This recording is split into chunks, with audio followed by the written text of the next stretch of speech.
All right. Good morning, everyone. Just a minute, please.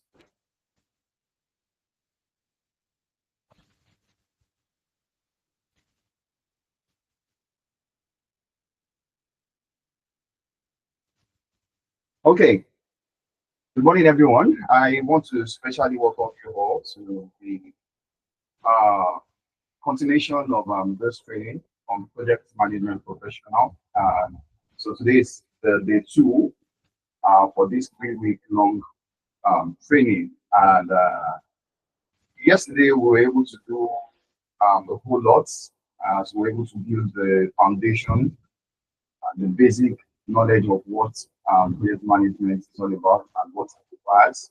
And we are going to be building on that today. So yesterday we were able to look at what project management is, what a project is, then what project management is, the components of project management. We're able to look at the terminologies in project management. We're able to look at project baselines and the methodologies in project management. That is the iterative framework, the adaptive framework, the hybrid framework, and the likes. And we were able to look at the project management processes, that is, personal processes, and the process group, the groups in which these processes are grouped into. And we were able to look at what project management knowledge areas are, and which is going to be the basis or the center of focus of what this 3 week long training is built around, understanding the project management knowledge areas and relating them to the processes involved, the ITTOs, that is the tools and techniques that are involved as well. So we are going to be picking up from there where we stopped yesterday, that is on project management knowledge area. So I want to say a very big welcome to everyone. Yes, this class was very engaging and very interesting one and such. Today promises not to be anything different or inferior to what we experienced yesterday. So in today's class, we are going into the core aspect of management, and I want to encourage everyone to please be on guard, give us your undivided attention, as today's training is going to be intensive. And like the trainer did mention yesterday, project integration management, which we are starting with today, is like the bedrock for project management. As a project management manager, if you get your project integration wrong, then the project is as good as dead. So that is why you have to give us your undivided attention to grasp and learn whatever it is you can learn as far as the understanding of project management, project integration management is concerned. So I also welcome our YouTube followers, those who are joining us via the YouTube live stream, and it's a privilege as well. So please, do we have anyone who wasn't present in yesterday's class? Ready to yesterday's class? Can you signify by using my hand? Just give me a thumbs up if you weren't present in yesterday's class. SLS, okay. Opinko, Manu, hope I pronounced it correctly. Okay. So please, if you weren't present in yesterday's class, but we have not really gone far, so you still have the opportunity to do a recap, do a watch of the videos that we dropped. And I want to believe you also receive classes, the videos via your emails. So please, I think everyone, majority of us in this class, we don't really access our emails as such, because we drop messages in your mails from time to time. But that being said, the recorded videos of every classes, we always send them to your email. So please do follow up on your emails to check the information that you have via that email. So not just your emails alone, we drop it on the class WhatsApp group as well. So you can follow up on every of the class, every class that you need to follow up, you can follow up on them via this medium. And also some persons have been asking me, or have been asking on the group as well, that how is the certification going to be like? Yes, I did mention yesterday when we started the class that information regarding the certification will be disclosed to us as the class progresses, so that you can prepare yourself ahead. It's not something serious, it's not something that you need to break down for, but class preparation, whatever it is that one wants to do, even acquiring certificates in class preparation. And we are going to give you ample time. But most importantly is the knowledge we are passing out, we are passing across, which is what we want you to benefit from. And glad and I hope that yes, by the end of this training, you all will be able to attest to that part that yes, you have learned from this training. So I say welcome to you all once again. Our trainer, Mr. James Fanny, is here with us. And in a short while from now, you are going to be hearing his voice. Do I have anyone that's okay aside from who wasn't here yesterday? Okay, I think every other person. Usman Victor, were you present in yesterday's class? Usman Victor. Okay, but luckily I can see your name actually. So I wanted you to introduce yourself to us. So just go to the comment section. If you have not done that, go to the comment section yourself so that we'll be able to take your down your name. So please, I did mention that attendance is very important. Yes, we are taking the attendance list of those who are present in our classes, which is part of what we are going to use to assess you and to grade your score alongside the end of this class. So please let us take that importance. Yes, I love what some of us did. They knew they wouldn't be present in this class, so they actually reached out to me or to what's it called, to one of the admins, and we have actually noted that, which is a very good and encouraging thing to do. So I'm encouraging us as well. If you won't be present in any of the classes, just give us an heads up ahead. So we take our attendance very important and very serious. So please let us take note of that. So without further ado, let's dive into today's class. We have a whole lot to discuss, a whole lot to touch on. And so please, once you are joining this class, endeavor that your microphones are on mute. We are going to control that on our end as well. But please try to make sure your microphones are put on mute. If you have any question, take down your questions.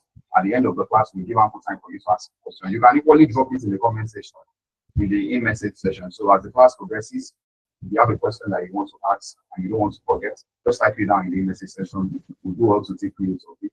So at the end of the class, we are going to give answers and a response to those questions. So, and also those who gave us their feedbacks yesterday, we appreciate you a whole lot.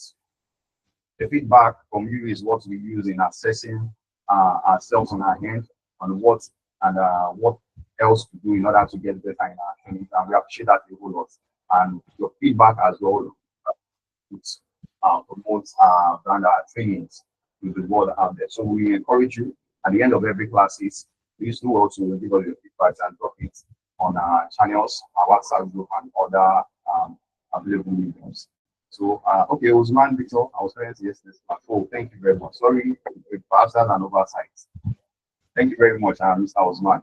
Okay, so let's dive into today's class. Let me bring this down first. So, okay, just a minute.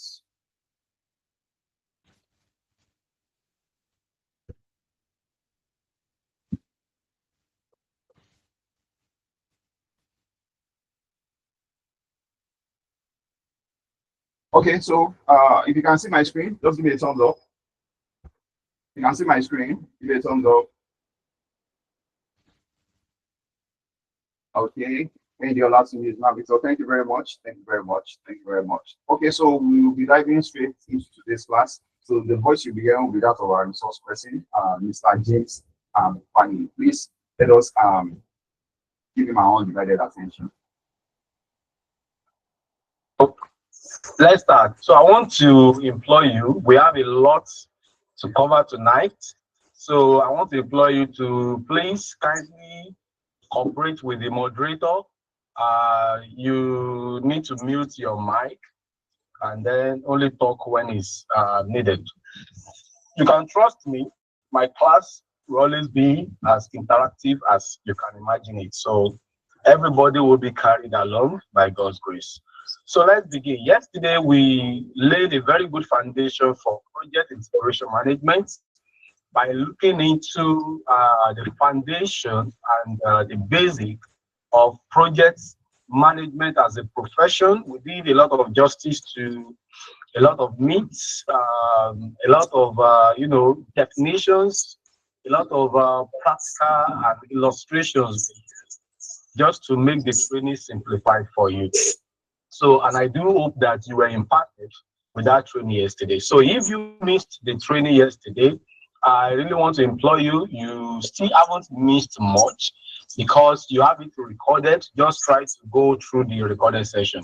I think Mr. Moderator actually shared the 2 videos for us because I had been on that training before, and we have like a record of these haven't been done before. So yesterday was just fresh. So you can actually go through the fresh one, and also you may choose to also check the second video.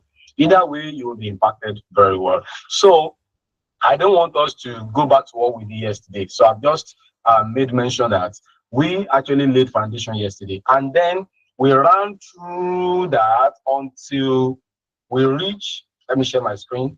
People would have been wondering, won't this man share his screen again today? Yes. Yesterday I refused to share my screen because I just wanted to flow and interact with you. I wanted us to just, take our cutlasses, and swords to break down what PMP is, and for us to break the backbone so that everyone can actually move, to the same level of, coping and understanding. The interesting thing is that we have a whole lot of people among us who are experienced in project management, and perhaps you may not even be PMI certified, and perhaps you're actually practicing project management.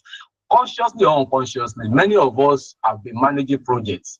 The only thing is that you might not have been managing that project professionally, or you might not really be doing it according to, the professional leader skills, knowledge, tools, and techniques. It might just be the whole random thing that you do, or you are just experienced in it, or you just, find it like, interesting. You're just doing it. So yesterday we did a whole lot of foundation. We promised you that you are going to have, our robust material uniquely provided and, made for this purpose. So yesterday I ran through the history of project management. We did a whole lot of digging into, definition of terms, and talking about project, talking about program portfolio, talking about processes, talking about process groups, and that moved us to discussing what we know as the knowledge areas. So yesterday we said that we have 10 knowledge areas, and this training is actually centered on one of them, which is project integration management. So let's begin. Before we talk about project integration, I always like, to use simple terms. Professional trainees, every profession has jargons that you may actually use, yes. But when training people, I do interact with fellow trainers. When I meet them and discuss with them, I will say, training you, you don't have to come here using the jargons, okay? But any jargons I will use, I must be able to actually simplify it, because the focus of this training is for you to finish this training.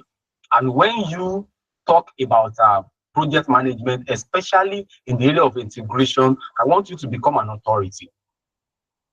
So authority in the sense that you are not just doing grammar, you are not just mentioning the terminologies like anything. When the work is there, you can actually do it because you understand what you are talking about. So prioritizing the understanding of the training, is far above, just blowing the grammar. In fact, I'm an advocate of using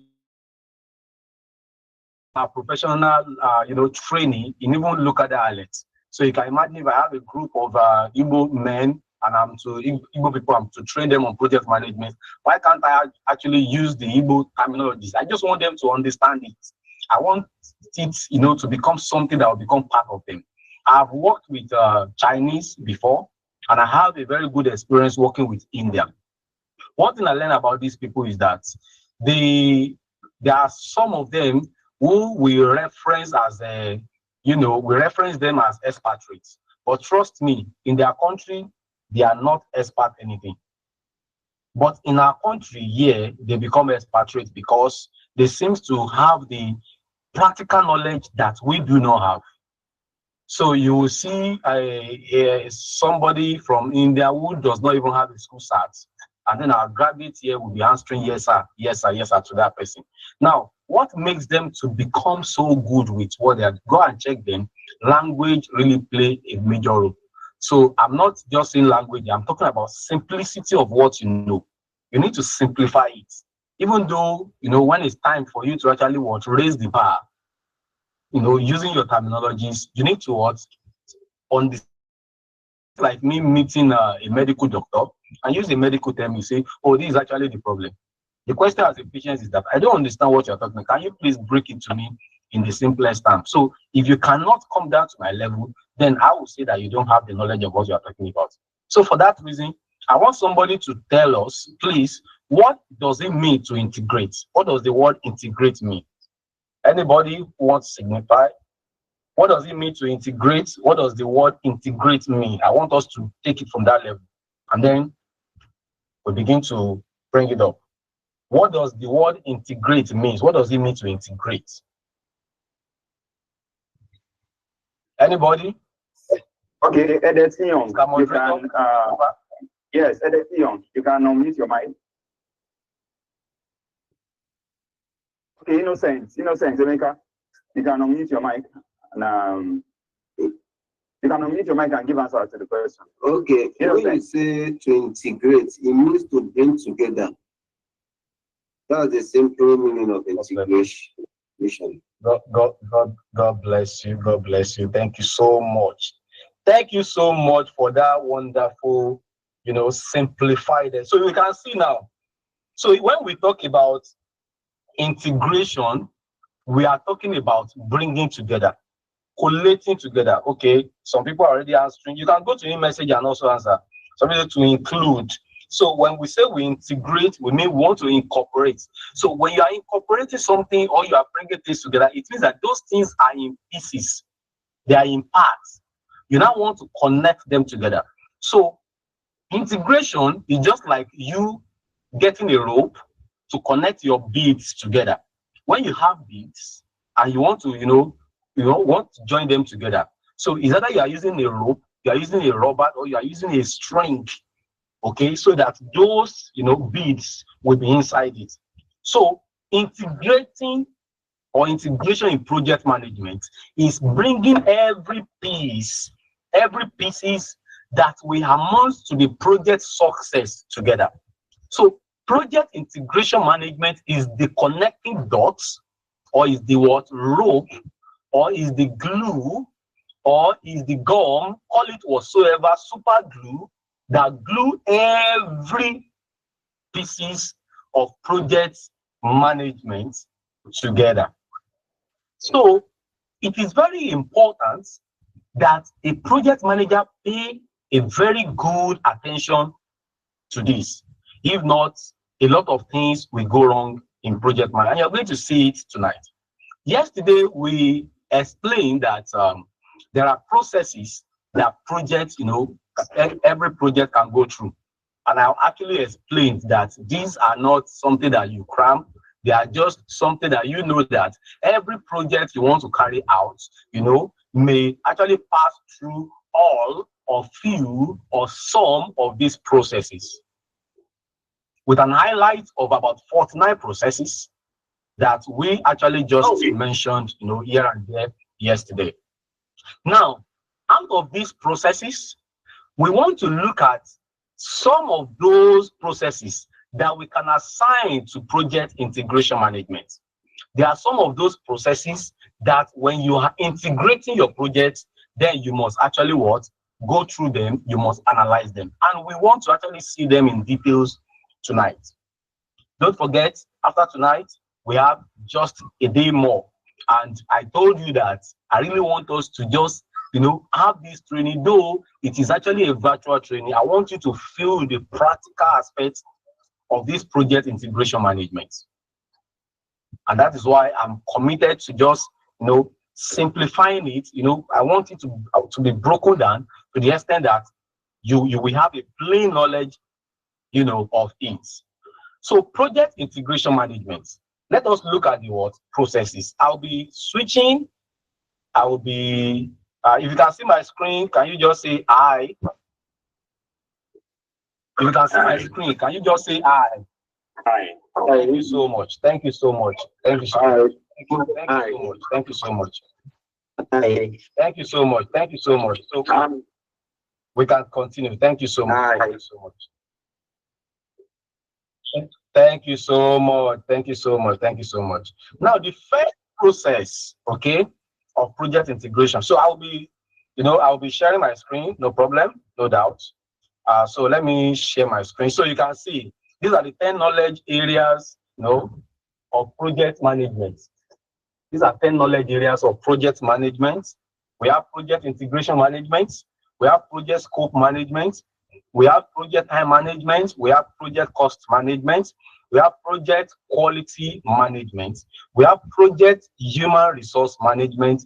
We have project communication management, project risk management, project procurement management, and project stakeholder management. Now, I want to prove to you that PMI actually did a very thorough job. Listing this in order is no mistake at all. It is actually the way it is required. Now, let me show you.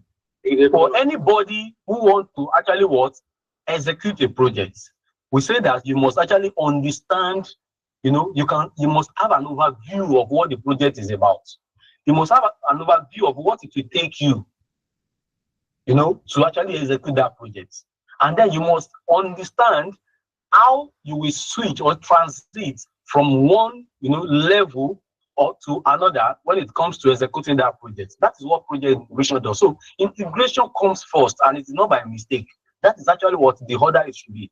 It is when you understand, the several transition of your project, then that will tell you, oh, how big will this project be? How large will this project be? And then you move towards project scope management. So that will tell you about the scope, how big the project will be. Now that you know how big the project will be, then your concern will be that, oh, with this enormosity of this project, how long will it take me to complete this project? Then you'll be talking about project time management. Then, after you have known the time that it will take you, you begin to now do your costing. Okay, how much will this actually take me to actually execute this project? Now that you know the cost will let you know the quality that your project will have. If you are talking about you building a bungalow, and then the costing is actually saying that 28 million naira, and you are trying to squeeze yourself spending 20 million naira, you should know that the quality will be affected. If the time to complete a project is 1 year, and you want to squeeze to doing it within 6 months, like many of these houses that they are building in Lagos, you just want everything to be done within 3 months. Maybe the owner just made a huge amount of money, and you just want to actually brag that, oh, I completed my building within 3 months, and they will just rush everything. Even the process that should take some time, they will rush everything. So when you rush it, you try to actually think like you can cheat on the time. Then you affect the quality also. When you now completely discuss what the quality will be, then you know the quality, you begin to think about what are the skillful people you will need to carry out this job. You can't give the work of a carpenter to a bricklayer. So you begin to enlist people that you will need. Are you going to be in need of a bricklayer? Are you going to be in need of a technician? Are you going to be in need of that? Then that's the next thing you'll be thinking about. And that is project human resource management. And then after you become so resourceful that you have the resources needed, or you have it planned out. Then how do I manage these people? How do I control them? How do I get them to do the job? How do I communicate with them? So you begin to have the headache of project communication management. Now, after you have thought about communicating with them, what are the risks that can actually arise from executing this project? Even when I'm actually handing over the project to these people, you should know the risk so that you know what your involvement will be in monitoring them, in following up on them. Then you talk about project risk management. And then after you have thought about the risk, then what are the materials that will be needed? Who are the suppliers? Will I be needing sand? Will I be needing blocks? Will I be needing cement? Will I be needing that if your project is about building? Will I be needing a hosting platform? Will I be needing domain? Will I be needing somebody who actually will I be buying some plugins if you are a programmer or anything like that? So you talk about your procurement management, and then who are the people who will be affected? I mentioned that yesterday. Who are the people who will be either negatively or positively directly affected by this project? Now, how do I manage them? How do I satisfy this? How do I convince them? How do I get them on board? How do I get them to support me? How do I get them to actually be in line and be carried along on the process and the progress of this project? Then you talk about what? Project stakeholder management. So let's go back to our main man here, which is number one, project integration management. Now, in project integration management, we have, some sort of processes like I mentioned, and they are not things that should rush up because they are very, very important. We have, let's move and let's look at them. So we have these, okay, we have these to deal with. Let me zoom it for us to see. So these are processes that you'll be dealing with in order for you to completely integrate the project. You will be dealing with the process of you developing your project charter. You will be dealing with the process of you developing the project management plan. You will be dealing with directing and managing your project work. You will be dealing with managing your project knowledge. You will be dealing with monitoring and controlling your project work. You will be dealing with performing integrated change control, and you'll be dealing with what? Closing your project well, or if you are actually using an iterative method, closing each phase of the project. Now, before we actually move into this, there is something important that I need to actually explain to us. In project management, we have what we call ITTOs. ITTOs. Okay? We have ITTOs. Now, what are these ITTOs? The I stand for inputs, and we have our T and T as tools and techniques. Okay? And then we have our O as the outputs. Now, for every garbage in, definitely there will be a garbage out, like the computer terms. Garbage in, garbage out. So what you put in is what we actually give you the output. So in recent, what we are saying is that before you can actually have a tangible deliverable. Yesterday I explained what deliverable means. It means something tangible. A tangible part of your project is a deliverable. For example, if you have to erect a building, foundation is a deliverable. The design is a deliverable. The survey work is a deliverable. Okay, so these are, roofing is a deliverable. Even painting is a deliverable. So these are just like milestones that you cover as you are doing the project, and that may attract the attention of the project sponsor. So every deliverable has something that you put in, and when you put that thing in, definitely there will be some tools you will use to actually manage it.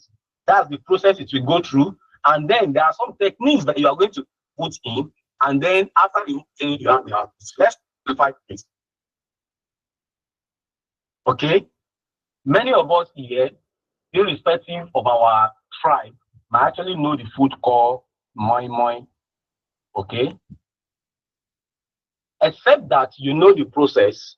Moi moi does not look like the the inputs that we use to produce it. That's the raw material we use to produce it. So we have beans. Okay, these beans that we want to use is actually our inputs. This is what we have, available that we want to use as the material. This is not only the inputs. You can have several inputs giving you just one output. These, some people will use pepper. These, some people will use what? Crayfish. There are some people that even use eggs for their moi. All these together, everything here, they are the inputs. Okay, your beans, your egg, your crayfish, your pepper, they are the inputs. So you can have more than one input. And so it is also in project management. And then this will pass through your tools and the techniques. That is why somebody, if you have like 5 people preparing moi, even with these same ingredients, you may have different tastes. All of them may be delicious, but you have different tastes because the tools that they are using. This person may actually be using gas to cook. Another person might be using stove. These are the tools that they are using. Somebody is using leaf. Okay. Somebody is using what? Nylon to pack the bread and everything. These are their tools that they are using. The techniques might be that what? The way this person is wrapping his own. You know, the way this person actually mix them together. Everybody may actually do it differently. It's just like the way people that bake actually bake with different techniques. So the output of this, which is the output here, is your moi. Now broken down. Broken down is that we have seen that for everything we want to produce or something tangible we want to see in project management, there must be something you will feed in. You will push them inside. Those are your inputs. And then these inputs will go through the help of the tools will be used. Part of the tools you will use might be human being. Okay? Especially when we talk about what? The experts. When you need experts, the skillful people, machines, machineries, everything that you will use, they are part of your tools. The techniques might be putting in your what? Experience, your skills, you know, your own leadership skill as a project manager. These might be your techniques that you're going to use. And then in the output might be laying the foundation of a building. So in order for you to lay the foundation of a building, now who can tell me? I want us to be practical now. So somebody will help us, somebody who is actually knowledgeable in that area. So tell us, okay, the project phase now is to lay the foundation. Okay, so let us be practical about this. Lay the foundation. Now, what will be the input for you to lay the foundation of a building? Anybody, Mr. Moderator, can you take over, please? Is Mr. Moderator there? Isaac Domsey. Isaac Domsey, you can unmute your mic and give a response. Okay, sir. The principles for laying the foundation are: 1, you do the setting out. Then 2, you carry out foundation trench. So, please permit me to write in it. So your input is that what you setting out. Okay. Foundation trenches. Digging. What other input? Excavation of foundation trenches. Digging. Excavation, yes. Of foundation. Okay. Excavation. What other thing will be your inputs? Then concrete and foundation. You lay your concrete. Before you lay your concrete, what are the things? Won't you actually procure those things? Of course, you procure, right? Yes, sure. Would you be needing building blocks? These are your inputs. Yes, we need building blocks, right? Yes. Building blocks. You need cement, right? And yes. You see that? Okay, let's just say that we already understand this. Now, what are the tools that will be needed and techniques? Can you please help us with that? Okay. The tools involve people that you will use. What kind of that can you use to achieve this? Skilled labor. Skilled labor. Okay. Yes. Skilled labor. So these are your tools. Okay.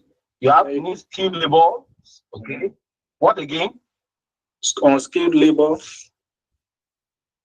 Unskilled labor. Yes. Okay. Unskilled labor. Then would you be needing design? Must your design be available before you lay your foundation? Sure, the design will be available. You need the design of the building before the. Of course. So design is part of the input. Yes. It's a very important one actually. Or Yes. is that you even need, okay? So you can't just lay it. So let's say that we already understand it. What are the techniques that will be needed? If you are in Lagos, you know what techniques you will need. Before you go and lay your foundation, do you just go there, even if everything is ready for you to say you want to go and lay your foundation? What are the things in Lagos? Who can be practical about this and tell me what are the techniques you will need for everything to go well with that foundation? What are the things you will need? Hello, can I Building approval.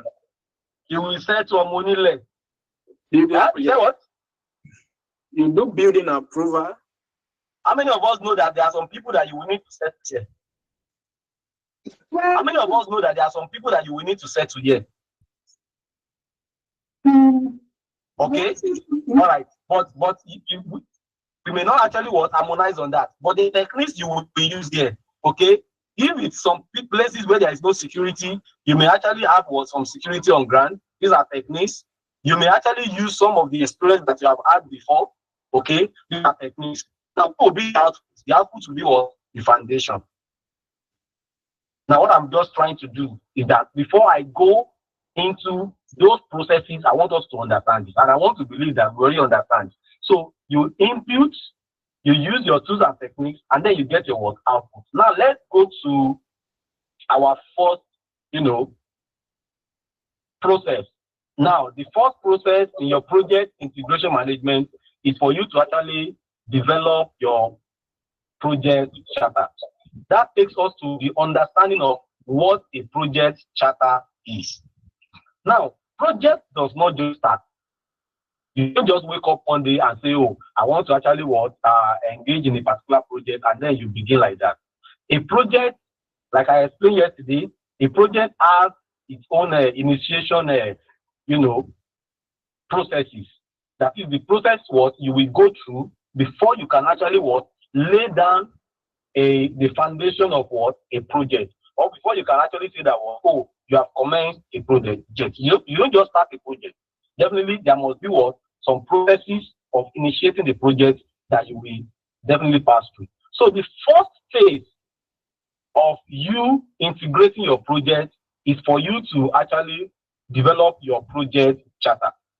What is project charter? Project charter is actually the document that establish the fact that a project has actually commenced. Project charter is a legal document. Let me use that word. Is a legal document that establish that a project has started or a project is about to start. Okay, and there are things that you must actually find in this project charter. I've explained about ITTOs. So when you are talking about project charter, you want to develop project charter. In developing project charter, what you need to have as a skill as a project manager is that if I'm going to develop project charter, what will be my inputs? Input means things that I will need. What will be my tools that I must get ready? The required skills, but I already know that the output will be for me to have what I call project charter. So you can see my screen. So to develop your project charter is actually for you to prepare a legal document, okay, that will actually mark the initial phase of a project. It will formalize, that project. It will announce that project, and there are so many useful information that will be contained in that project. Now let's analyze it. Let's look at things that you will need for you to actually have your project charter, or for you to develop what your project charter is. In developing your project charter, the inputs that you need to actually get ready, okay, are just few, but they are very, very sensitive. What are these few inputs that you must actually get ready that will make up your project charter? Number one is the project statement of work. And the project statement of course, we have promised you that you're going to have this material. So don't actually disturb yourself. Just focus and understand, the way I'm actually breaking it down, and for you to actually see where you may be having questions and clarification when we are done. So the project statement of work is actually the narrative description of your products. What will your product, give? What will it deliver to the public? What will it deliver to the customers? Customers in project management are people that will be the direct usage of the product we are trying to make, or that we experience the service that we are trying to create, or those who will make use, or who the result of our project, will be useful for. So that is the project statement of work. So when you look at, every textbook, let me give you an instance. When you look at every textbook, a very good textbook, if it's a good textbook, whenever they are done with a particular chapter, let's say they are done with chapter 1, you will see them. Okay, they will give a summary after that chapter. A summary helps you to know outline everything that you are expected to have learned in that particular chapter. So this is what you can translate as project statement of work. It is not really giving us details, but to just give us description of the project. Oh, we are actually building a website. This website is targeted towards enabling every student to, mark their register whenever they arrive school in the morning, sign out whenever they are leaving the school, copy their notes whenever they want to actually update their notes, check the school curriculum and everything. Now, what we have done is that we have only stated narratively what we are building as an app. Perhaps this example I use for students or for a particular school, what that app is targeted to do. If it is service, you need to state, narratively what you want to achieve by actually bringing that up as a service. So this is what SOW actually, does. We call it statement of work. Now, after your statement of work, in your project charter, you can see, before your project charter can say that, oh, I want to make project charter, we are talking about things that are expected of you to get ready. That will be, impute. You will have to impute them for you to have what we call project charter. The next one is actually business case. Explain briefly, what business case is yesterday. You don't, execute a project or start a project based on emotion. And that is what really affects, project management is a practical, field that does not really only affect you in the industrial level. It also affects you even domestically. The way you manage your home, it affects your career. It affects every aspect of your life. Because there is no way you want to do something, you will not think about the value you want to achieve with that particular project. That is what business case we argue on. How many of us, were opportune to see this program? I think UBA was doing that program then. They call it Lions Den. How many of us were opportune? Just give me a thumbs up if you have seen a project like, if you during the time of a Lions Den, when Lions Den was reigning in, being done by UBA or so. How many of us witness it? Where some guys will come, they will come and pitch their projects, they will pitch their business, and then they will be seeking for loans, and these experts will be questioning them to know if their business is feasible or not. How many of us, have witnessed this before, or you actually saw the program or something that looks like it? Just give me a thumbs up to actually show that, I have one or two people here who have experienced that. Okay, they used to hear it on TV then. Okay, thank you. Okay. I think I have 1, 2, okay, good, 3, 4. All right. Now, in this program, what you will see is just like something that we call business case. You need to argue, in the business view on your projects. Why is it necessary? Company want to know, organization want to know, is it really necessary for them to actually engage in that project? What will it do to the business? Okay, the business case is also is like a document that describes the necessary information from a business standpoint to determine whether or not it was the required investment. You can't be putting in your money like 50 million naira into a project. Many of those guys, when they come like that, you are requesting for a loan of 20 million naira.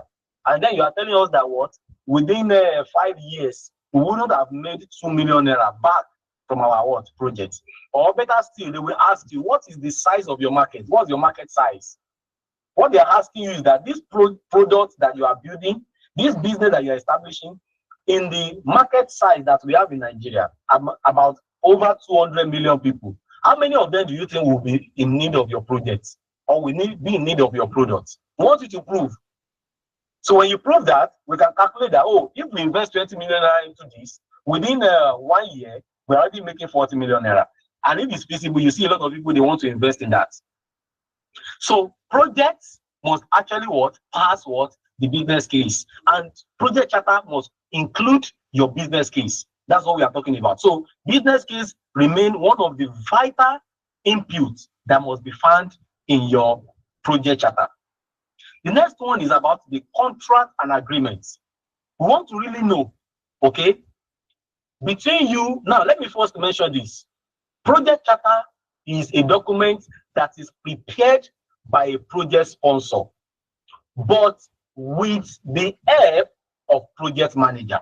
Let me say that again, because that is what you should have in mind in order for you not to fail any PMI questions that you see around this project charter. Project charter is not solely, the work of the project manager. I've seen some materials and some project, enthusiasts who actually, go in this line. I disagree with that. Project charter is not the sole responsibility of a project manager, because project charter is even the one that authorized that so person will be the project manager for this project. So if the document is confirming you as a project manager, you are not the one to prepare it. But however, the project sponsor must carry, because he must have had it in mind who will actually manage this project. So he must carry the project manager along, because project manager may have some input. Because he is the one that will actually manage the project, there are some things that the project sponsor may want to put in the project charter. If you know that it's not feasible, you can begin to advise him. So the project manager works with the project sponsor, but it's actually the sole responsibility of the sponsor. When I'm talking about project sponsor, it doesn't mean that it must be an individual. A project sponsor might be an organization. For example, I have worked in a company before. I don't want to mention name. So it's a telecommunication industry.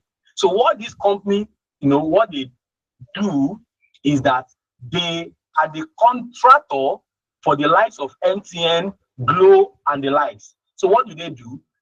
When MTN and most of these telecommunication industry, when they started in Nigeria, they are the one that used to employ their own engineers who normally manage their sites.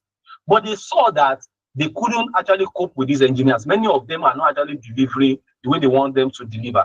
So they needed a company who will actually supervise this for them, that they can question or they can hold them. Is there anyone else who can't hear me? Is there anyone who can't hear me? If you can hear me, say hi. You are very audible. Say hi. You are very audible.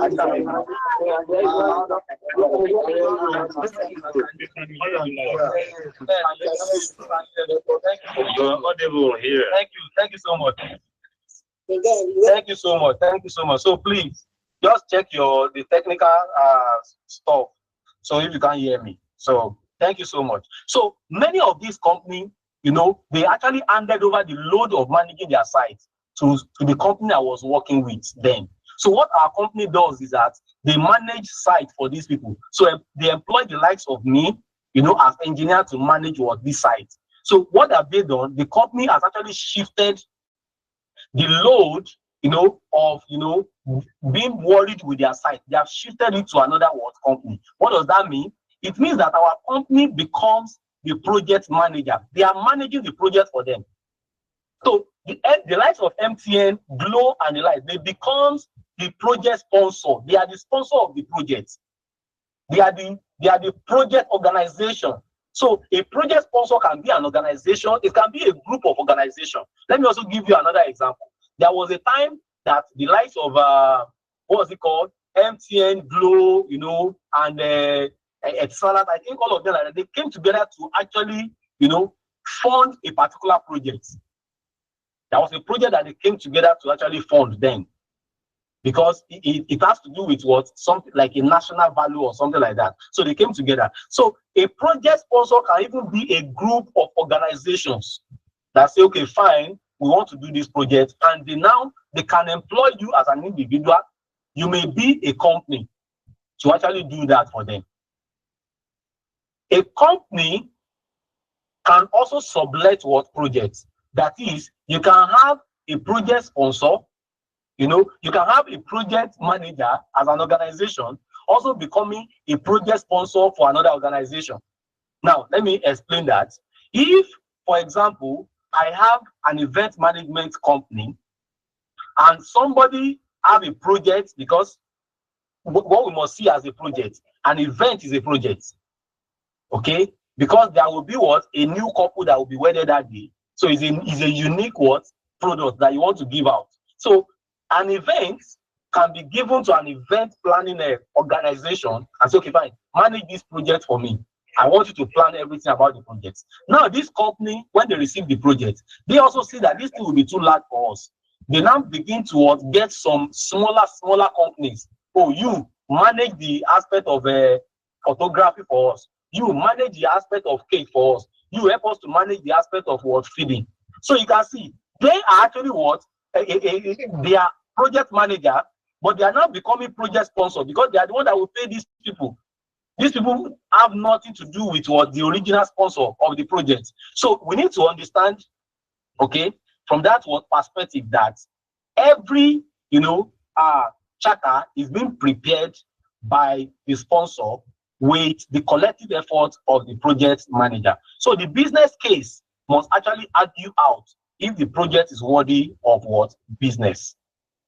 The contract and agreement is now what we bind the project sponsor and the project manager together.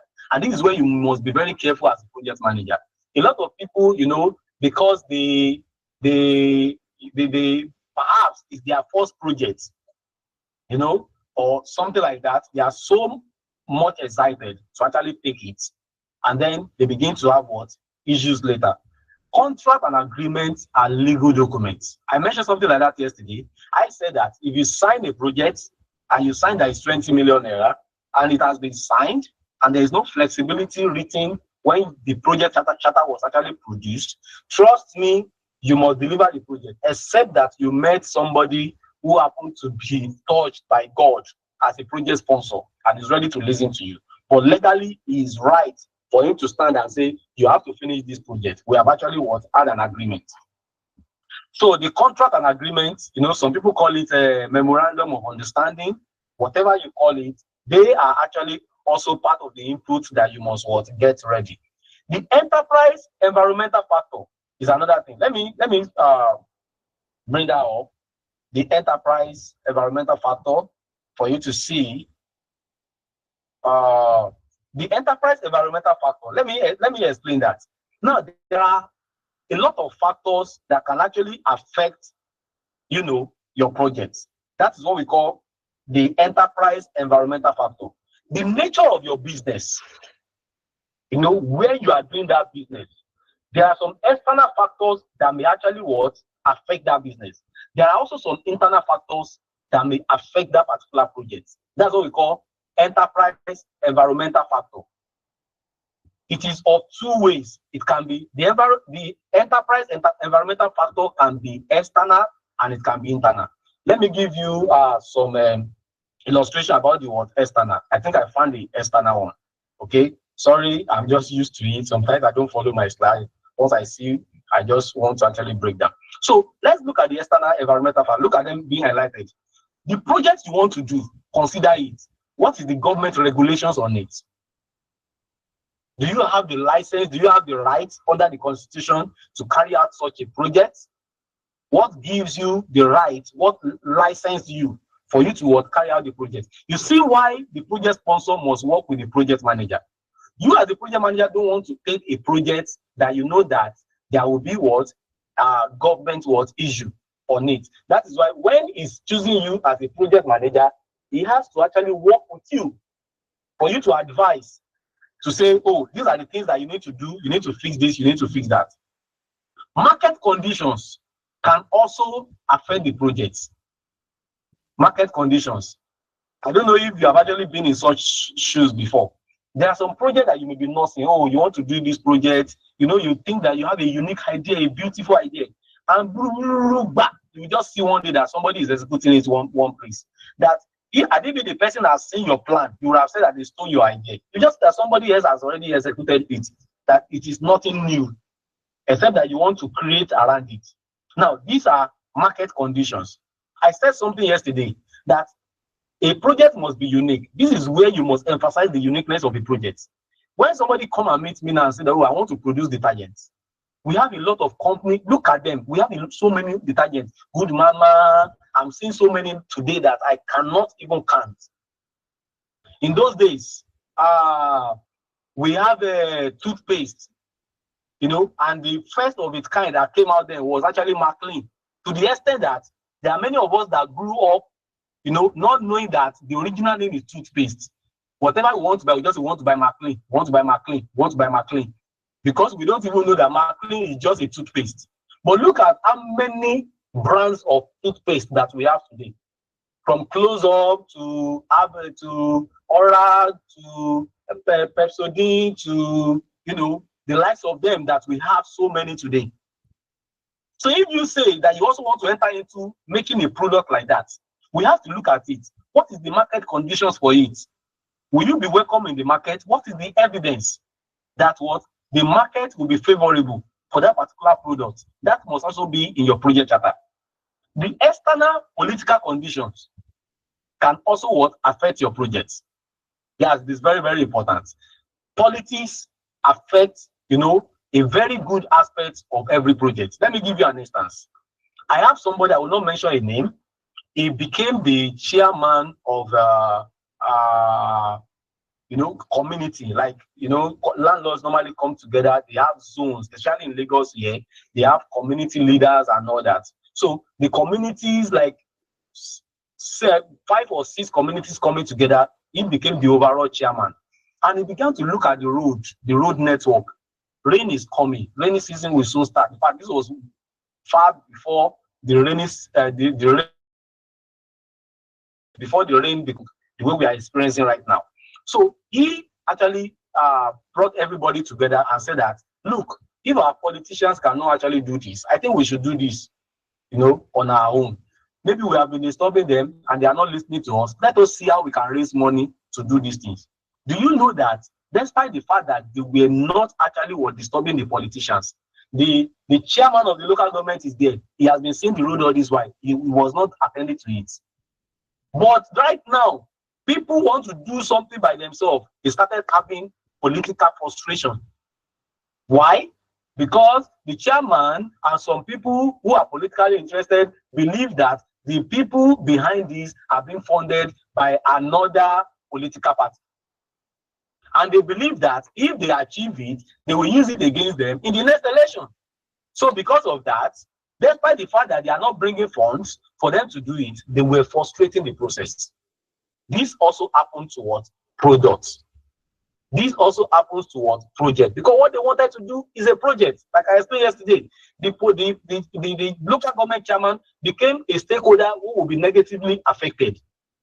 Despite the numerous numbers of people who are actually inhabitants of that area that will be happy that they have a better road, who will be positive stakeholders, the chairman actually came all out with his political force to ensure that that project was frustrated. Although they did it, but they went through a lot before they could do the project, and they couldn't even do the way they actually say. So you must also look at it. What is the political condition for the project? Will it be welcomed? Okay. Industry standards. There are some products you want to do that the industry standard is already there. This may be the aspect of, will you need NAFDAC number? Okay, before you can produce this, you can't just, say you want to be producing chin-chin and you begin to distribute your chin-chin. If they catch you, you are going to have a legal case. And even the money you will spend will be more than the capital that you have used. You may even have to go and get a loan for you to actually get out of that case. So you have to actually consider the industry standard. Must you actually have a NAFDAC number? Must you have some license? Must you do some registration or so? You want to establish your own business? Will you have to go through CAC? Will you have to go through community development service? Would you be needing this? Would you be needing that? Would you need police report and everything? All these things comes under the industry standard. Legal restrictions. What about legal restrictions? There are some products that a country may say they do not allow people to actually produce or to import, or they don't want individuals to do it. For example, I think in Nigeria now, I think producing cement, there is restriction on it. Government have to actually give you what license. There are so many things they have to give you license of. You can't just say in your area you stay and you are manufacturing cement. Refinery. Okay. Before Dangote could actually build what Dangote refinery, there must have been a federal government license. So it means that irrespective of how much you have or how rich you are, you cannot just in Nigeria today says that you want to build your own refinery, except that you have license for it. So these are legal restrictions. So every project, these are the angle you must consider when you actually looking at what project charter is very important. Now, another factor that may also affect your project charter. Don't forget that even the enterprise environmental factor, you can also have some internal problems. Okay, there are some internal issues that you may also have. If it's an organization, for example, I've worked in a large organization before, but because of the example I want to use, don't let me mention the name because it's a negative one. There are some situations that in a company will raise a project and you have different departments that are supposed to benefit from this project. The project may be that it will benefit electrical department more than the mechanical department. And it may be that the process guys will benefit from it. It may be that the quality control guy will benefit from it. Now, because of this, politically, electrical may be frustrating that project.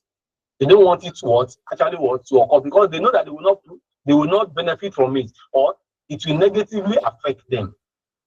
I've heard of a situation before where we have a department that they are the one in charge of the paperwork, and the company says that they want to go paperless. How do you expect people in that department who know that if they achieve this project of going paperless, we will lose our job? It's just like you saying that what people are doing at work, you want to use AI to replace them, and they got to know that you are going into project of having AI that will replace them, or that will take their job out. So whatever they have, they will use to actually frustrate it. So there might be political influence also on projects in companies. If you have not actually managed to that extent, you may be surprised when you have your first interaction with projects. Okay, if you have not managed a project before, when you have conflict among the stakeholders and you have been caught in between, you may not actually keying into the explanation I'm actually giving. So another aspect that you may need for your project charter, don't forget, I am still on the inputs for your project charter. It's very important that we explain it. Now, the next one is I call it upper, that organizational process assets. Now, you want to consider this project we want to do. Do we really have some, some things to fall on? Are there some things that can actually help us? So the upper might be that if the project is going to be done by the organization, this organization that want to do this project, I explained something yesterday. I think there are some organizations that have PMO, that's Project Management Office. Okay, there are some organizations that they only form a project team anytime they want to do projects, and there are some organizations that they have a dedicated project management office. In that office, the only business they have is for them to be executing projects.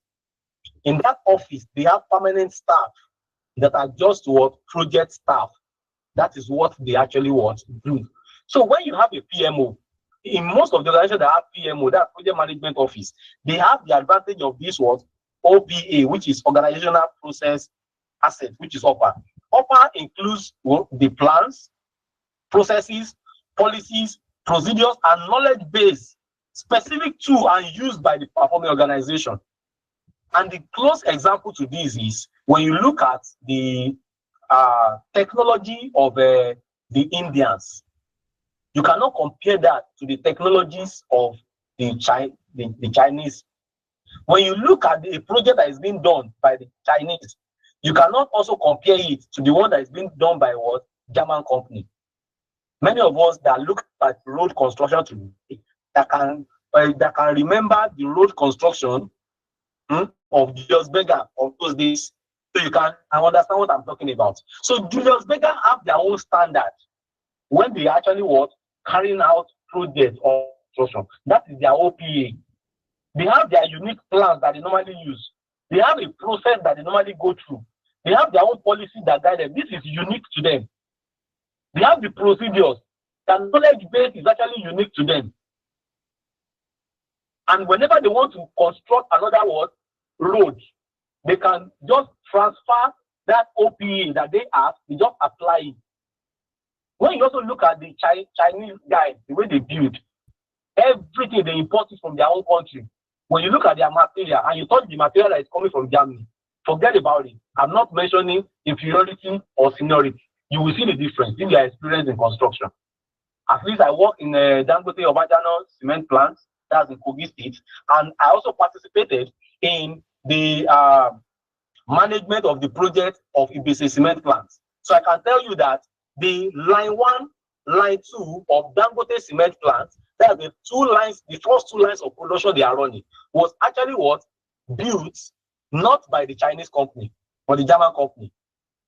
But when Dangote wanted to actually build the third, line of production in Obajana cement plant, he gave it to the Chinese company to come and build. Many of us that work there, when we go to line 1, go to line 2, we can talk of the difference between line 1, line 2, and line 3. I'm not saying one is inferior. I'm not saying one is original. I'm not saying one is fake. But you will see, when you look at it, you know that, this was not built by the German company. This was actually the handwork of Chinese. Their technology is actually it has a wide difference. The way they work, is actually different.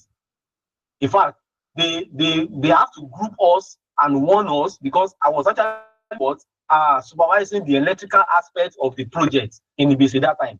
They have to tell us things that we have to check, because when you go to a particular unit and the Chinese guys are done with that unit, you will check the electrical installation of that particular place and check if it meets up with the requirements or what the phase states that they must complete. It is only if it is completed that you must sign. Once you sign, it is a done deal. The Chinese will say that they have done it because you have signed it, that you are just like a project sponsor. You give him the foundation, you say, this is the foundation. And now after signing that is okay, he's not coming back to you and say, I'm not satisfied. You can fight that legally. So that is why when you check it, you have to check the earthing that they put on the electrical motor. You check the installation and everything. If it's not properly done, you say, no, I'm not signing. Go and correct this, go and correct that. That's what we call change request in project management. So you have to actually look at all this, as your input of your project charter. Now that I've actually talked about the inputs, what will now be the tools and the techniques that you will use? Because that is very, very important. You can give somebody everything needed, a lady, give her everything she will need to actually prepare a particular meal in the kitchen and cook rubbish. Not that you have not given her everything that she needs, but because she does not have the technique, you don't give her the right tools. When she doesn't know how to use the tools, definitely her techniques will make it worse. And then you will see what will actually be coming out of the kitchen will be rubbish, despite the fact that everything that you are very able to have. After you get all these inputs, then we talk about your tools and the technique in developing your project charter. And that is the first one is expert judgment. Why do you need expert judgment? When we say expert judgment in project management, we are talking about people who are actually experienced in some lines. You can't do the business case sometimes by yourself. You need people who are actually in business world to help you look at the business side of your project. Does it really make sense? Will it yield profit? That is what those judges on that Lions Den normally do. Sometimes they help people to know that what they are carrying is a sketch, is not a project.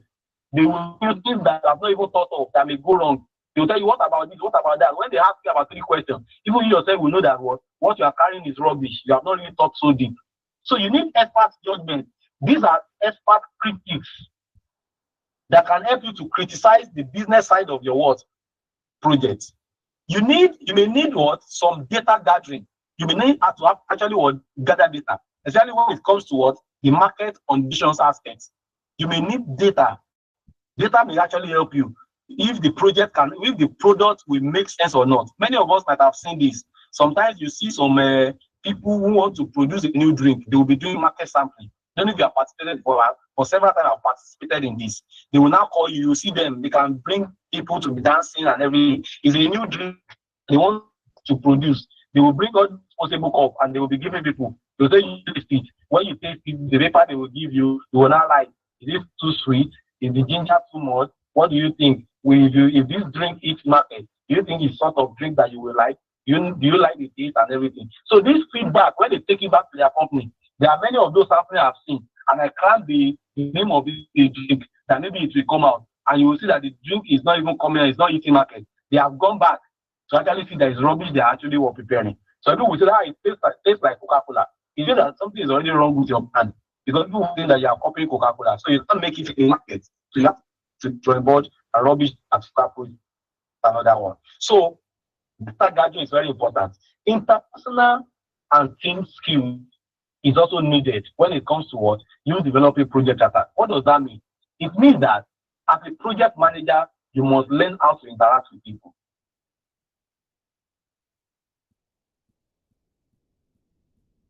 Even in your project charter, you will be working with the project sponsor.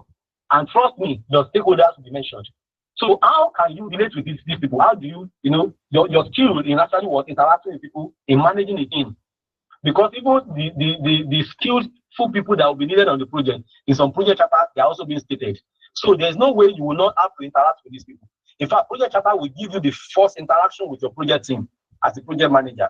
So you need your skills. That's part of the work. You can see this is the techniques. In fact, your interpersonal and team skills talk so much about your techniques. So it can rubbish the project. If you're saying you are the boss and you don't know how to actually, you don't have team management. Like the training we just finished last week, we did company leadership and team management. That was a training that we finished last week. So that training actually is an hands-on training that even every project manager would actually need for them to know that, okay, fine, in managing people, it's not just about all these skills that, like I said yesterday, some people might be certified by PMI and they will still fail in managing a project. And some people might actually be managing projects even successfully. They have been doing it 8-10 years. But when they write PMI, they may fail. So the practical, sometimes, it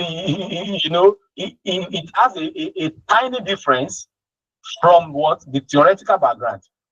Reading it, knowing it, sometimes doing it might be a different experience. So you need to actually groom that interpersonal experience, and your team skills must be top notch. So meetings is another thing that you should know that it will be part of your tools. There is no way there will not be meetings upon meetings. When you're having your project charter, there will be review. Okay, at least before you can sign the agreement, there will be a meeting between you and the sponsor, between you and the team. You are going to actually have that. Between you and the stakeholders, there will actually be meetings between you and those people. And the output that you will have from this process is actually your project charter. Now, if you know that you have been with me up to this moment, please give me thumbs up. Let me have your thumbs up. Thumbs up, guys. Thumbs up, guys. Or you're on mute to say hi. Hi. Thumbs up and hi. Hi. Thank you. Thank you. Hi. So, hi. Thank you so much. Thank you so much. So the output we have here. Thank you. Thank you. That's okay. That's okay. Thank you so much. Thank you so much. So please, I'm doing all this because there is assessment. Thank you so much. There's always an assessment. There's always an assessment. You are going to have an assessment for this training. It is very, very important. You can't do project management training without actually having assessment hands-on that will show that you have actually learned. That's even for you to qualify for the certification. So let's look at the second one. That's the second, process that we have in project integration management. What is the second process? Okay, that's what I want to talk about now. So I've discussed develop project charter. So the next thing I want to discuss is develop this number 2. I'm zooming in for you to see. So this number 2 is actually for you to develop your project management plan. Okay, so developing so you can see now when we say project integration is actually the basic. Look at everything I just mentioned, the project charter. If you fail, if you don't have business case, there is no project. So automatically, if the project integration is not well done, you will see that you have started the project. Later on, you will see that you are running at loss because you are just wasting your time. The business world is not there to actually welcome your project. So project integration will tell you whether you are making sense or not. That's what we are talking about. So second process is for you to develop your project management. Let me just run through the input that you will need. Okay, I think I need to mention that. Let me bring up my whiteboard. So when you have input here for a particular process, and then your tools and techniques help you, here, and then you have an output. This is what happens in project management. In most cases, in fact, your output here is what will become the input for another thing that you want to achieve, which is another deliverable. So this is the input that you will feed into this. You will feed it into this as input again. The output of this number 1 will become the input for this number 2. Okay, and then you have another T&T, tools and techniques, to generate this. You have another word, output.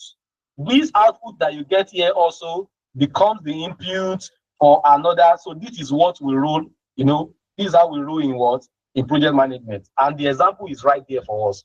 Let us look at it. If I actually say I want to actually erect a building and I'm doing design, there's a lot of input about the design. For example, the owner has to tell me how they want the house to look like, how many rooms, how many toilets, how many that, how many this. These are the inputs that he will give me. And then I will give it to the person that wants to design. He will use his own tools. Is he using 3D? Is he using CorelDRAW? Is he using what do we call it? Design tools or design softwares whatsoever that you actually want to use. So you will use it. Okay. Yeah. AutoCAD. God bless you. I was struggling to remember that. We use AutoCAD and everything. So when he uses that, he's going to give me the design. So he's going to produce design for me. It is this design, this is already output now. This design that is output in this case will become the input for foundation. So I will input in the design. The design becomes the input, the next input. And this next input, I will put together my T&T, which is what tools and techniques, and then I have the foundation. So you can see what I'm talking about now. So the foundation becomes the output here. Now, after the foundation, I'll say, we have the foundation. We want to move on. The foundation becomes the what? Input to what? Now, constructive your building. We are now raising the bar. We are raising the block. So that is how we flow in project work management. So what I'm saying now is that the project charter we have produced in the first process, the project charter now becomes the input for the next process of project integration management, which is develop what? Project management plan. So one of your critical inputs for this is your project charter. You have to have your project charter, because what we do here, this process actually combines all the project plans and sub-plans into a single integrated plan. That's what we are talking about. So you want to lay down what? All the plans. How do you inspect? What would be the scope of this project? What's your plan for it? What's your plan for the cost? When you are planning for the cost, it might be that you are raising money here somewhere, or different sponsors have promised that I will give you this 15%, another person will give you 20%. How do you want to raise the money that's needed for this project? How do you intend to control the quality? Are there some tools that you will use to be checkmating whether the quality is okay or not. If you are building a website, is there a particular website that you have in mind that you want to use their level of standard and quality to guide the quality you want to produce? Now, these are the plans that we have. They are actually pre-plans that you must make even before you start executing. Okay, so when you look at this now, there are so many documents here that must be signed and authorized by the stakeholders. This developed project management plan, the stakeholders want to see it because it's the one that will be talking about the requirement plan. What are the things that you require? The senior management of your organization they will actually be interested to know what it will cost them. This project that electrical department proposed to them. Because I've worked in organizations where a particular department will just bring up a particular project and they are telling the company the importance and the advantage of that project. So the senior management will actually summon your GM to come with his team. So they need to ask him, what are the things that this will require? So I will need, because they don't have permanent project management team. So anytime they raise a project, they have to withdraw some staff from each department. I will need 3, staff from instrumentation. I will need 3 staff from process. I will need 3 staff from mechanical. Oh, mechanical GM there may actually object and say, I can't release my staff. Oh, I am short staff. I don't have enough staff, blah, blah, blah. So they have to know the requirement. Because why are they doing this? Because your project must not stop the operation of the company. So it is very important that you know that this is where you will be talking about what will be the resources, how many men, what kind of skillful men you will need. So that's your requirement. Your scope.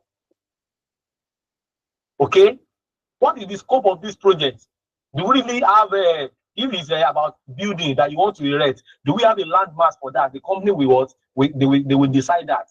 Oh, we don't have that kind of land mass. Oh, we don't have that kind of luxury of time. So the scope may be too large. They may ask you to go and reduce the scope or anything whatsoever. If you are not proposing the project. What is about the schedule? What's the time frame? How long will it take? How much are we going to be spending on this? That's the cost. The quality. What will be the quality of this? Are you sure that this building will last for 20 years? My higher institution was one of the first in Nigeria, but I will not mention. That's the one I attended. There are so many buildings that we met there that these buildings, they have been there, over the years, more than 20, 30 years.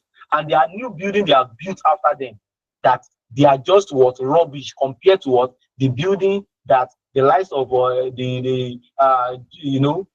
construction company of them that they erected. Look at the Tom Island Bridge that you are seeing. Tom Island Bridge, though they are saying that, there are some defects here, that there are some defects there.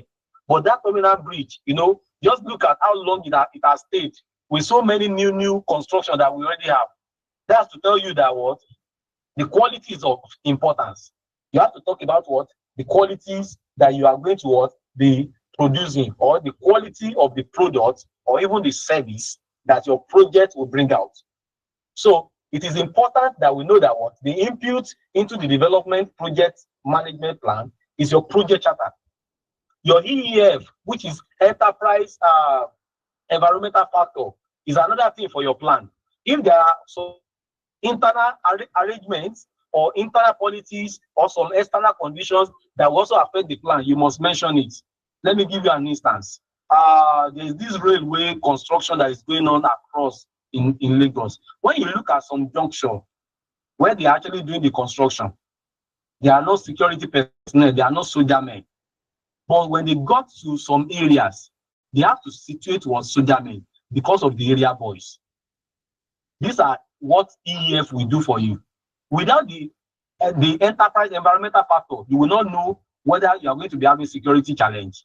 So, and you have to actually put it in place, okay, for such projects, okay. You have to actually say, okay, fine. If there are some places where you are going to be affected, okay, I want to actually have some security personnel. If there are some people that you need to go and meet, I've seen people before, they want to establish a company, they have to go and meet Baale of that particular place. They have to go and meet some area boys that they have to actually set to before they can even begin their project.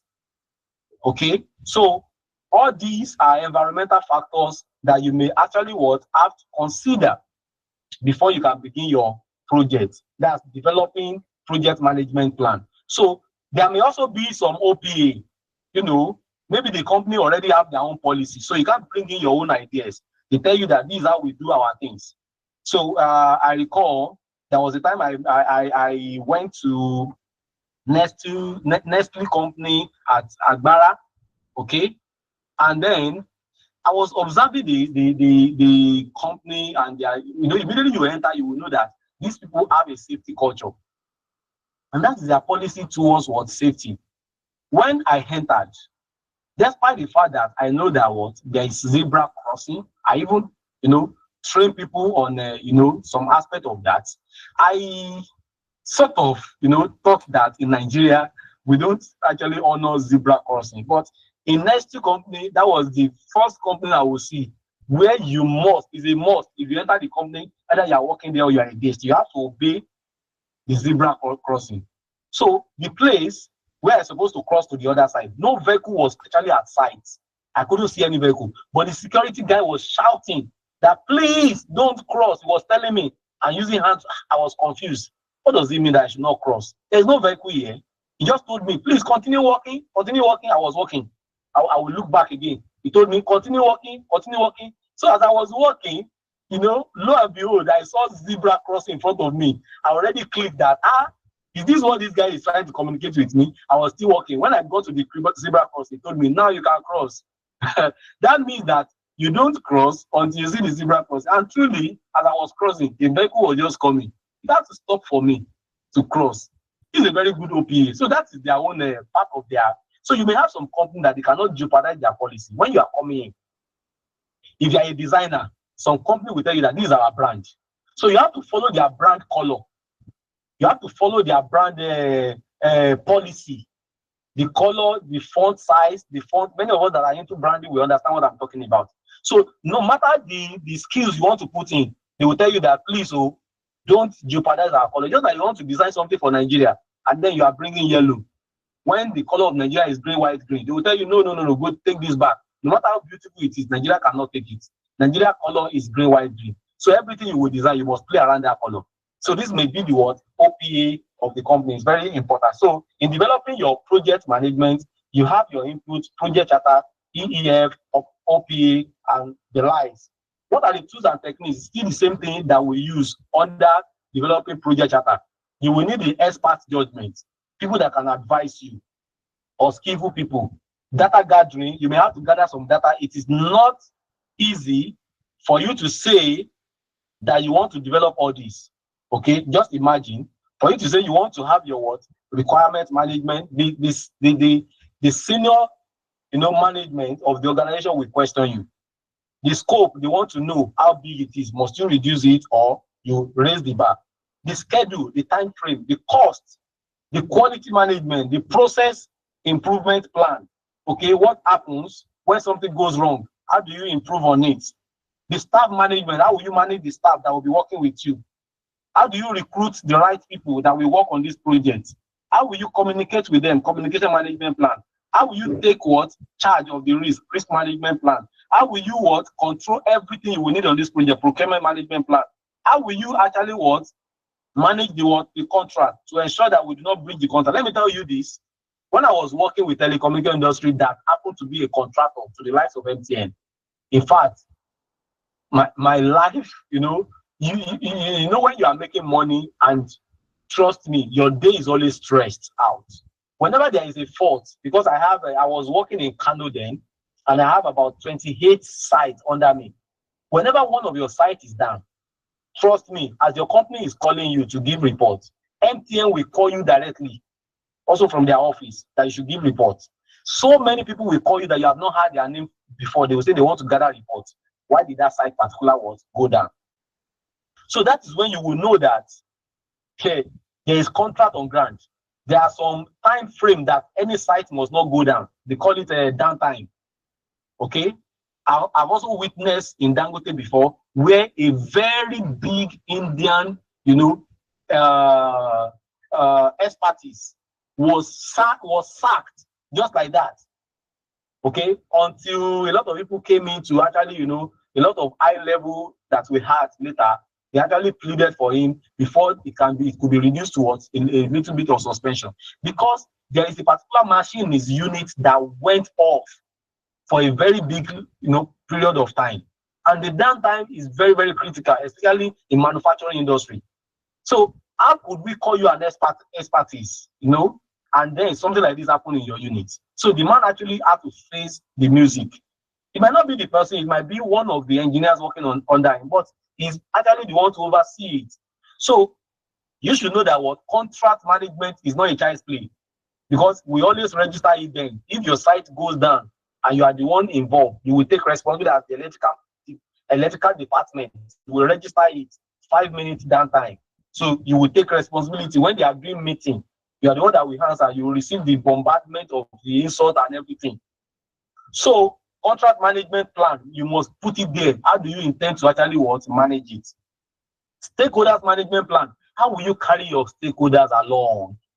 Especially if your stakeholders are not physically present. In most cases, this actually happens. People that cannot come physically. Sometimes you want to bring all of them in a meeting. That is where your software will be coming in. Okay, is there a particular software? Do you want to be hosting Zoom meeting with them? Do you want to be having Google Meet meeting with them, so that all of them can give you feedback and always tell them this is the progress of the project, and they will have their own view. Configuration management. Okay, this also goes in line with you actually managing your scope. So you plan, you make all the plans, necessary plans that you need to actually put in place to manage your project. So you can see, if this is project integration, then how do you feel if any of this goes wrong? What will happen to the project? If we could not actually state all the requirements, if we fail to know what the scope of the project will be, if we fail to actually be exact on the schedule, if we fail to know our cost, if we fail to actually know the quality of the kind of product we want to make, if we fail to actually control the process that this will actually go through, if we fail to know how we are going to manage the staff, or better still, the right people to actually be employed for the skill, or for the project rather, the skillful people that you need on board. If you fail to communicate well, to control the risk, or know the risk that this actually involves, the project will fail bitterly and woefully, and then there wouldn't be anything whatsoever for you to actually remedy that. So the third process that we have is what we call direct and manage project work process. This is the process that will now guide us. How do we want to execute this project? So we say in this place, we have the work activities being directed and managed while executing. So this is the process that tells us, how do you intend to execute? You have laid a plan. How do you intend to actually execute the plan? So what does that mean? Like the way I described here, it means that our developed plan management becomes the input for this next process, which is executing process, to direct and manage your project work process. So in order for you to actually direct and manage the project work process, what are the things that you must focus on? So let's look at this. So you must focus on the creation of tangible deliveries. In this process, you want to state it. What are the tangible deliveries that we will know that when we do this, we have gotten something tangible? Okay, and then for those people that actually are into digital product management, we have people that we call product manager. Okay, they are also project manager actually, so they manage products. So what is their responsibility? Their responsibility in most cases is to ensure that every deliverable that we give the product is actually monitored. For example, if I'm going to let me give us a very typical example. If the foundation is wrong, even though we have good builders that want to lay the block, it will affect the what? The product, which is the building. Even though the roofing is very wonderful and the blocks are not well laid, it will affect the roofing. If the plumbers do a very horrible job, and the electrician wants to come in to come and lay the wires, it will also affect the electrician. You see, one success of the phase will lead to another success. And when you have one phase or one delivery messed up, it can also affect the next delivery. You know, questions that you should be scared of as a student in those days are the questions that they will say, question 1A, so, calculate so, for those of us that study engineering. Now, question B will now tell you to use the answer of question A to solve the question B. Now, when you get the question B, the answer you got in question B is what you will use to solve the question C. Now, the answer of question C is what will help you to get the answer of question D. What are they telling you? They want you to fail woefully if you are to fail. In other words, if your answer of question A is wrong, automatically you have failed question B, you have failed question C, you have failed question D, and you will get automatically 0. Exam that is easy to pass. If question A has no connection with question B, you can say, I don't know A, let me do B. I don't know B, let me do C. But in the case that this connects with this, connect with that, just like project integration, when one fails, the other one will be affected. So what we are seeing here is that when you, in this case, you need to actually take cognizance of your deliverables. What are the deliverables? If I'm building a website, before I can actually say the website is ready, let's say when they do the layout about us, okay, about our products, see the testimonial, FAQ, when you have listed all those buttons, before they put anything there, tell the project owner, tell him that, look at this button. Is there any other button you want me to add? He say, all these buttons are actually okay for me. He will sign it. He will say, good. That means that if he's telling you tomorrow to come and add another button, let's say he's saying, we're going to put gallery, and he did not say it in the first place, you can tell him, your money, you are going to add the money. It will take longer time because you have done the right thing. You have told him all the deliverables from the beginning. So if it's a building, I've been using that example a lot. The design is a deliverable. Foundation is a deliverable. Laying the block to lintel is a deliverable. Roofing is a deliverable. Plastering is a deliverable. Painting is a deliverable. You know, all these things, you are going to focus on your deliverable under the direct and managed project work for you to know the tangible result that you want to actually have. Another thing is that under this direct and managed project work process, training is also part of it. There are some, staff or some project team that you may have to actually train as a project manager. And that's how we see that there is a very big problem. If a project manager does not actually have a good understanding of what the project is, he needs to have an understanding. He needs to have the skills. He needs to have the techniques so that he can actually, guide the project team on how to actually carry out the project. I'm sorry to say, I've been into an organization before. We're training on the occupational safety and health in that company. And the second day of the training, I got to know that they have their project, they have their HSC personnel employed by the company. They said he's around, and he insisted that he wants to join the training. So when I was training, my mind, I already have a learned colleague in the house. So whenever I raise a particular point, I will push it to him and say, oh, my Oga, that also, I was expecting him to be in tune with me, but I found out that it was actually half of the training, like the synchronization was not there. And I already got to know that this guy is not really there. And that tells me about the problem they're actually facing, in the aspect of safety. Even the safety officer, the safety manager, does not know a lot of things that I was actually touching. Perhaps he's not updated, he's not actually updating himself. So a project manager must have a vast knowledge of the project. So direct and managed project executing. Let's look at the ITTOs. What is the key input here? The input, look at it, like I said, They are actually what we have actually done before, which is your project management plan and your approved request. Now let me mention, why do we call it approved change request? Here, when you make your, the last process was for you to actually do the project management plan.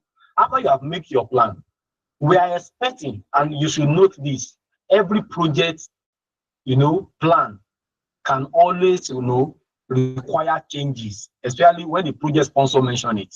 So whenever the project sponsor, when you have done your presentation of the plan, they can say, oh, we want you to change this, we want you to change that, the scope is too large, reduce that.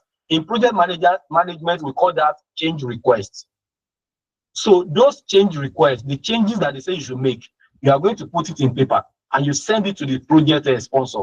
They will look at it. If it's actually the changes they have said that you should actually make, they will approve it. That's when it becomes approved change request. So this is part of the input you will put in, because what do you want to do? You want to execute them. You want to execute what? All the changes they ask you to make and all the other plans that you have made and presented to them.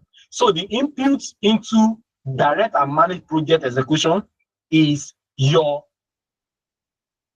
plans that you have made and also the changes that have been requested and that has been approved.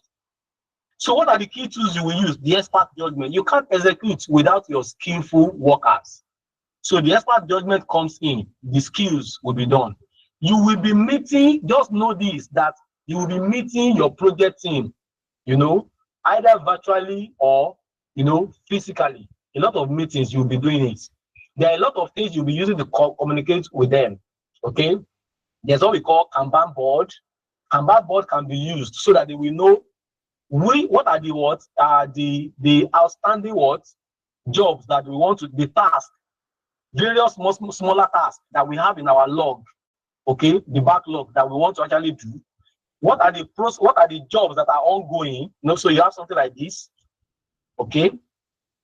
Your Kanban looks like something like this, just like a board.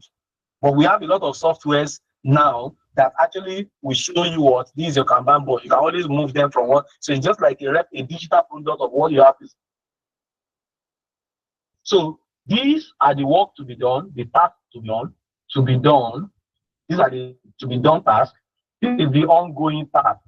So you can have various teams, let's say like 2. You will move 2 out of this place. So the job is going on. Done. This is the one that you have done. So now when this one also is done, you move it down here. When you use this one, you move another one that is waiting to be done, you move it here. So every members of your team will be seeing what are we going to do, what are we doing presently, and what have we achieved. That's what we are talking about.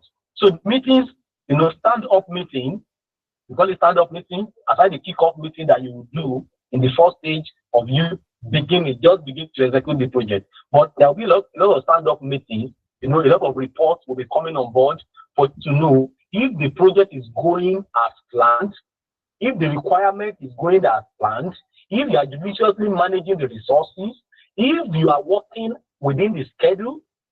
A project that I say will take 10 days, and by the 6th day, you have just completed 40% of the project. You will know that you're already training on your schedule. So it is very important. And then another one is your project management information C. So what are the key outputs that you will have in your direct and managing project execution ITPOs? There will be deliverables. Okay, you will have your deliverables. These are the tangible results. You are going to have what we call work performance data. Work performance data is just like a raw data that will show us that on each of these deliverables, how much did we spend? How long did we spend on it? What are the mistakes that we make? What are the problems that arise? These are work performance data that it will just show us how smooth and how all these things key into the pre-plan that we have made. That's work performance data. So we have a data for that. The change request will also show us some changes that the project sponsor tells us, because when you finish your deliverable, you present it to the sponsors. The sponsors can either approve it or tell you to go and make changes to it. So those changes also are part of the key output that you're going to have. Project management plans will also come in. Okay, it's part of your plan, because as you are done with one of the plan, you're actually executing another plan. So you still have plan as the output. As you have plan as the input, some plan will still remain as the output because it continues until the project is finally done. There will be some updates that you'll be giving. Who are you giving updates to? You are giving updates to your stakeholders. You are carrying them along. Look, this is the stage we have reached on the project. This is what we have achieved. We've actually built the what's it called? The landing page of the website. And then we have created what the login data. Right, you can test it, check it, try to register. You will see that what the website will accept. You will have what email being sent to you for you to actually confirm another. So the test, they also will be carried along to know how you are making progress. And then you have what we call project document update. Okay, there will be some documents that will come out of this. What are the part of documents? It might be part of the document that the sponsor will sign that on some of the deliverables you have made. They will approve it and say, okay, fine, this is done. So those documents will actually be stored. So please, if you have been with me all this while, let me see your thumbs up. Let me see your thumbs up. Thank you so much. Thank you so much. You've been wonderful. Thank you so much. You've been wonderful. Thank you so much. Mr. Moderator, I think I've taken a whole lot of time and I've discussed 3 processes out of 7. Don't worry, we have actually done a lot of meaningful things tonight, and I know that many of the 4, because I have other things on project integration, because I want us to actually now look at the modern way of you managing the project integration aside all these processes, because I just really want to split it down so that you don't just go with the flow of the grammar, but you understand all these things in details. Okay, so Mr. Moderator. Okay, thank you very much, Mr. James, for that wonderful and lengthy session. I could see some people, they were dropping because it was looking so cumbersome to them. Anyways, some might be having network issues actually, so that's why maybe they are not here. Okay, so let me stop sharing this screen so we can relate better.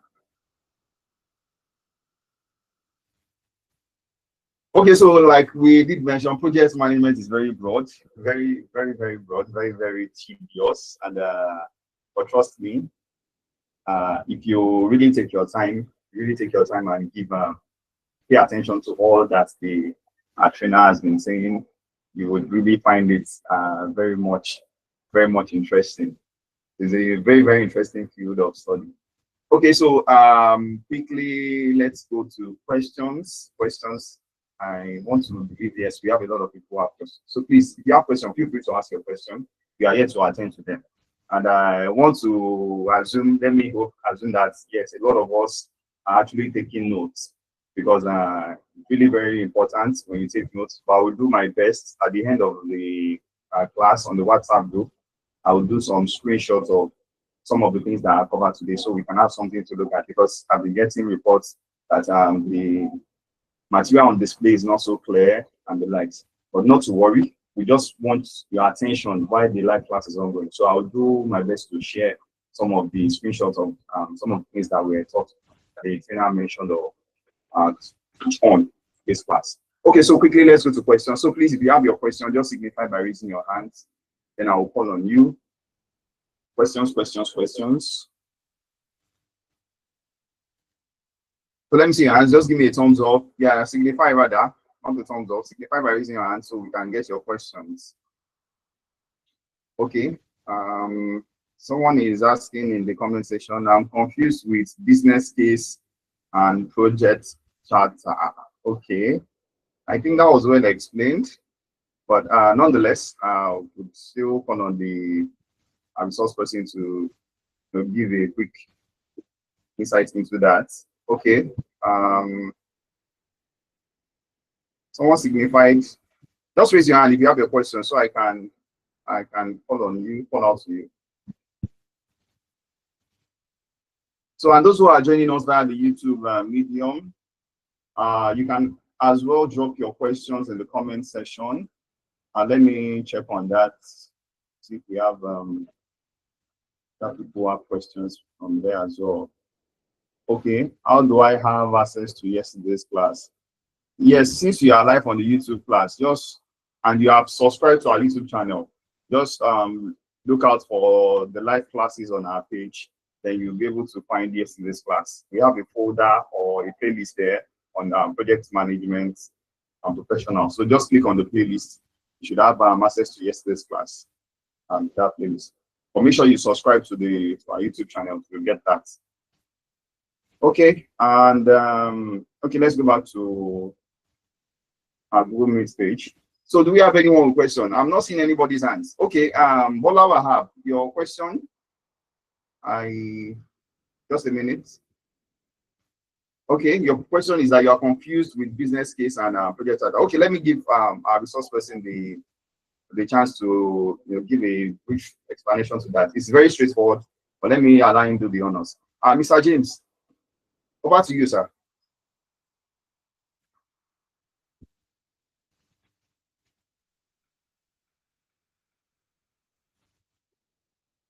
Oh, okay. Okay. Thank you. Yes, you can unmute, sir. Thank you, Mr. Kende. Thank you, everyone, for being on board today. Well, just like you said, maybe the person asking the question had a little issue with network when we were airing the class. Business, or let's say project charter, it's the official document that initiates a project. So the very first document that you have to initiate the project is the project charter. So that's the document that introduce even the project manager, that tell you about the scope of the project, the aims and objectives of the project. So part of the documents, or let me say, part of the content that should be in project charter is your business case. So your business case can also be part of the things that will form components of your project charter. So I think you get the idea now. So you have project charter being the official documents. Now the components, when I was explaining that, what are the components or contents that should be inside the project charter?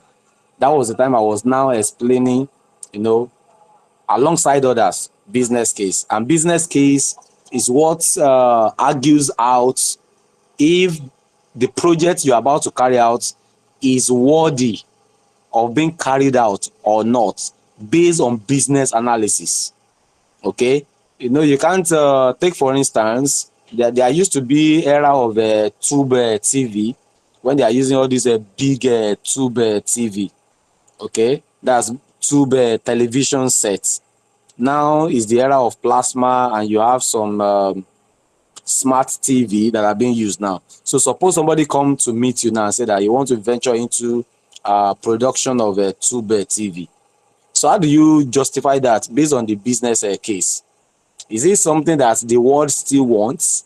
Is it something that do you have market for it? Okay, will it yield profits? You want to produce things that are already obsolete, then you want to bring them in the era of advanced technology. So that may not really pass the business analysis. So that's why in business case, we say that you have to employ the effort of expert judgments. And who are the expert judgment? That's people that are business analysts. They can tell you, they can project for you that in the next 10 years or 20 years, what will be the fate of this project you want to carry out. So business case will always help you to know if the product or services you are about to come out with is really unique, is specific, has a problem that is going to solve. And if it does not really have those things, so that means that it's not worthy of being called a project, and it's also not something you should venture into. So I think that explains it. So thank you so much. Okay, thank you very much, Mr. James. Yes, we have another question here which is please, what's the difference between M&E, that is monitoring and evaluation, and monitoring and control? Okay, I think someone asked a similar question on the group, but before the resource person asked this question, so for Tubola Wahab, I shared what's it called? I shared an image of the project charter on the group. So just look at it. You see on that image, on that sample of what the project charter is, you see that the business case is just telling you what the business goal is all about in simple terms.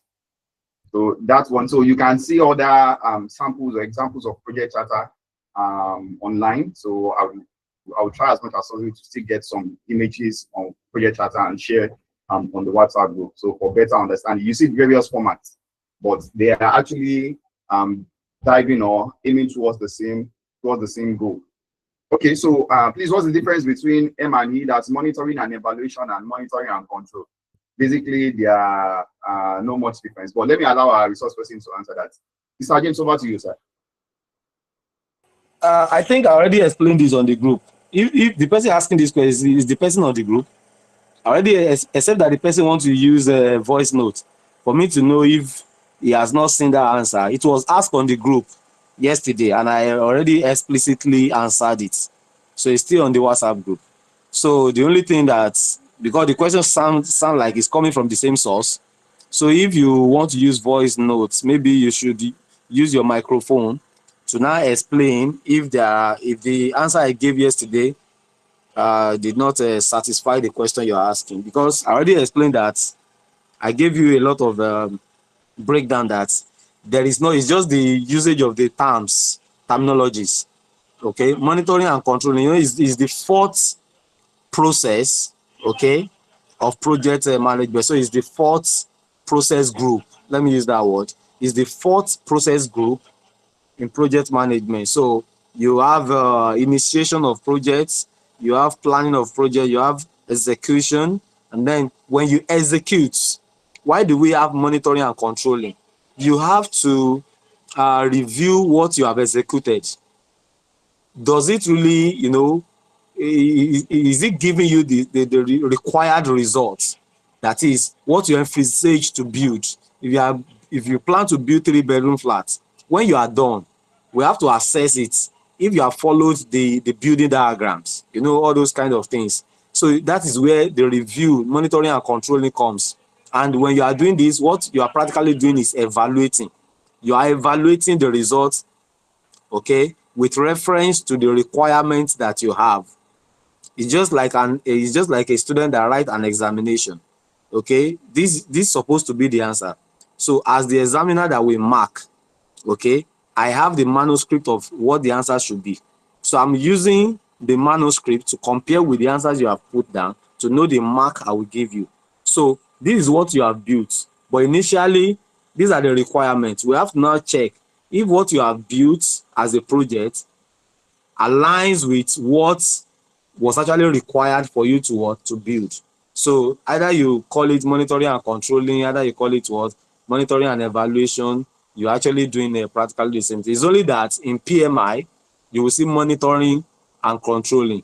But like I explained in the beginning of this class, we have different methodologies. We have different organizations that are project management organizations. It's not only PMI, okay? We have a CIPM is there, you know, different categories of projects. We have Prince2, you know, project management that also have its own methodologies of project management. So you can have some terms actually changing, but it's a matter of grammar. You are still, when you look at it, the underlying principle, okay, are still, you know, following the same pattern. Thank you very much, sir. Thank you very much, sir. Someone, Fadila Bisadik on YouTube, is asking, is project management integration the same as ongoing process? Okay, that's a question from one of our YouTube participants. Is project management integration the same as ongoing process? Okay, I'm trying to process your question. Okay, Mr. James, can you hear that question? Well, if you really want a yes or no, I will say no. Okay, if you need a yes or no, I will say no. But it depends on the terminologies that you are using, because when it comes to terminologies, I'm always very careful. You know, where you will see ongoing, I would rather use ongoing task. Okay. When you are using a Kanban board, you know, when you are using Kanban board, or you are using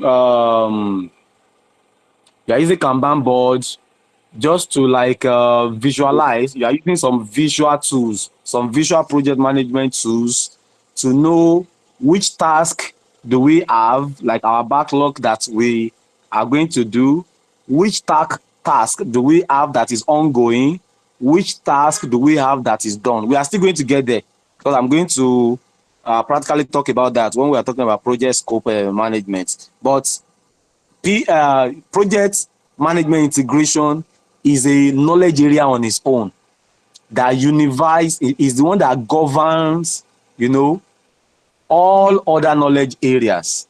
Okay, and it practically what projects how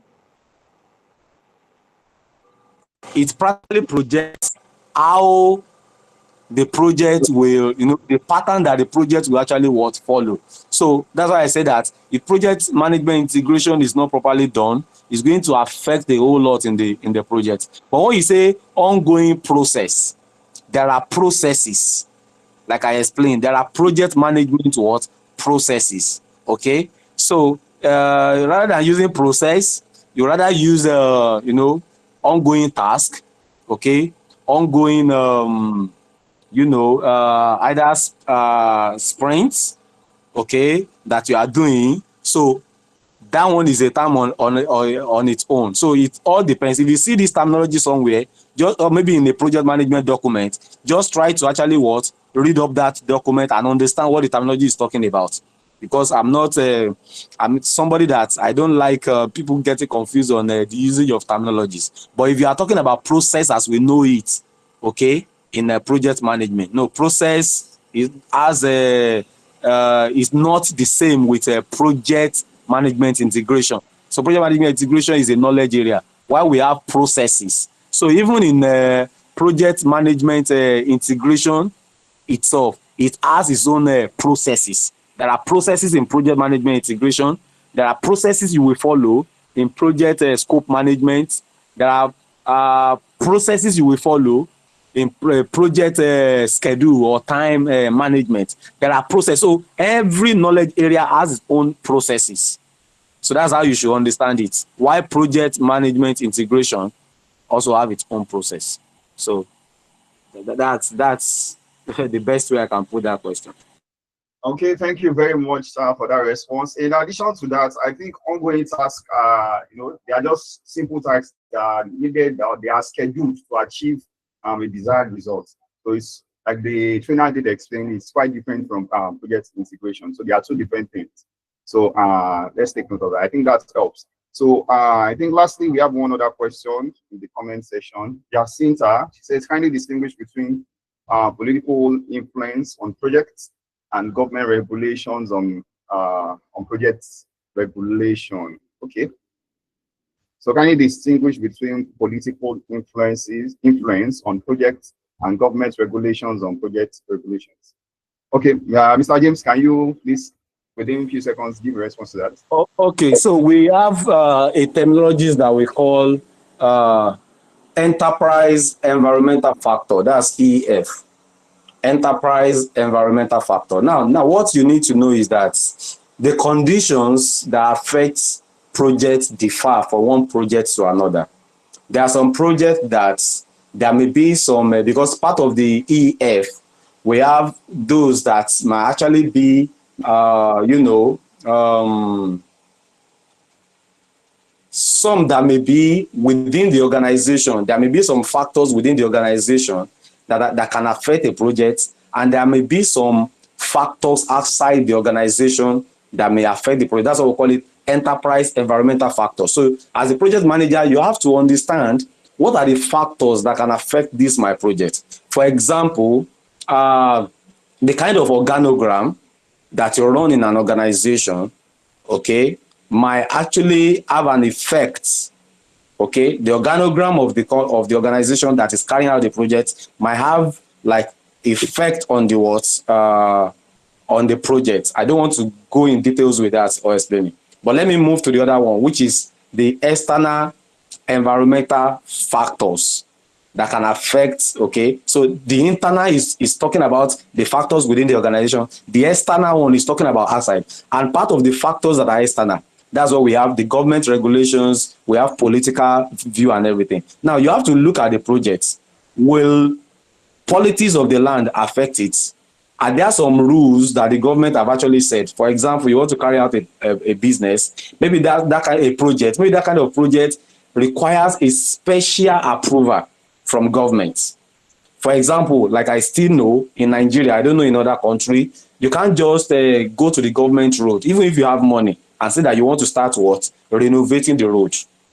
There must be some approval. If you are not a political office holder, you can't, even in your local government area, you can't just say that what? You want to repair road because you have money. There must be some process that what? You have to follow, that you want to do it. Even despite the fact that you want to use your own money, government still have to know about it. They have to give you approval and everything. There are some products that you want to make. You have to find out. The government of the land allow that the production of that kind of what? Products, or they have monopolized it. Are there some bodies that government have established that must give you an approval for that kind of project? So those are things that you have to carry out, both on political aspects and what?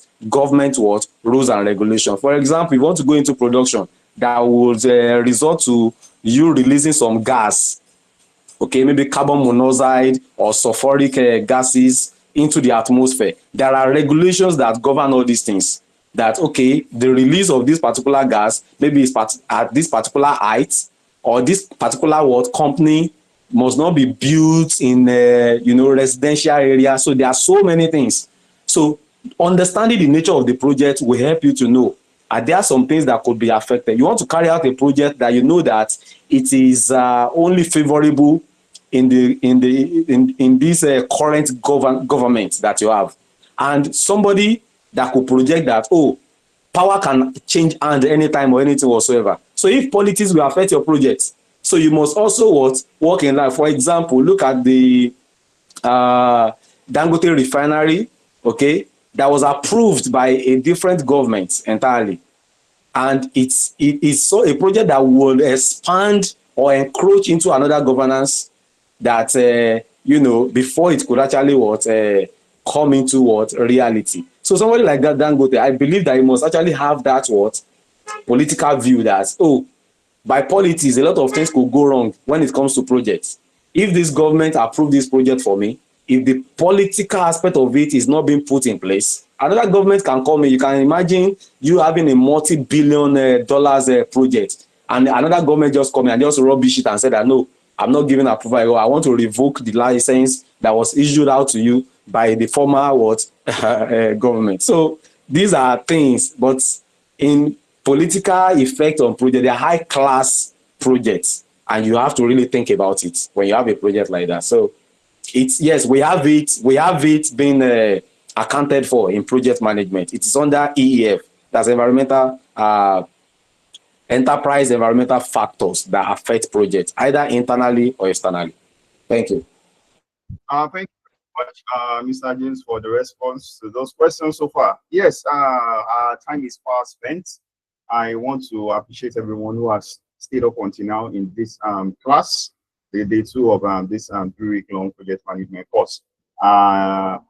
Please don't be wary. Yes, like we said, project management is a very intensive one. So please, try as much as possible, every of all these classes, go back. You can rewatch the recorded video, and you should be able to grab some of the things that you couldn't, capture while the class is ongoing. So please, rewatch the video. Don't stop there. Do some little research on your own. The internet is available to everyone. Learning is a continuum. So please, I will encourage us to do that. So on our own end, if time permits, let's see if we can do a little task on developing a project charter together. Part of these things when it comes to project integration management. Let's see if time permits, we'll be able to do a little task on that. We'll see to that actually, because although our schedule for this training is very tight, but let's see how it goes. If that is possible, but try as much as possible everything that is being taught. Take notes, rewatch the videos, in order for you to have a better understanding. Okay, so every other question, okay, that's okay. Thank you very much, Jacinta. Yes, you are correct. Okay, so on this note, we'll be drawing the curtains. But before we go, let me just call on one person to give us their feedback of today's class. Oluwa Folakemi Olajiga, please, if you can hear me, we'd love to have your feedback on behalf of the whole class. We'd love to have your feedback for the class. Okay, Usman Victor, thank you very much. Hello. Okay. Yes, thank you. It's been a very, very interesting session, and I like the idea of how the facilitator is simplifying the it's not fine, he's using the professional terms. I like that, but the fact that he's simplifying the activities and bringing it down to our level it makes me appreciate the entire class very much. Well done, sir. Thank you very much. We appreciate that. But thank you for the feedback. So please, every other person, do us the honor, drop your feedback on the WhatsApp page. We appreciate that a whole lot. So tomorrow we are going to be meeting again.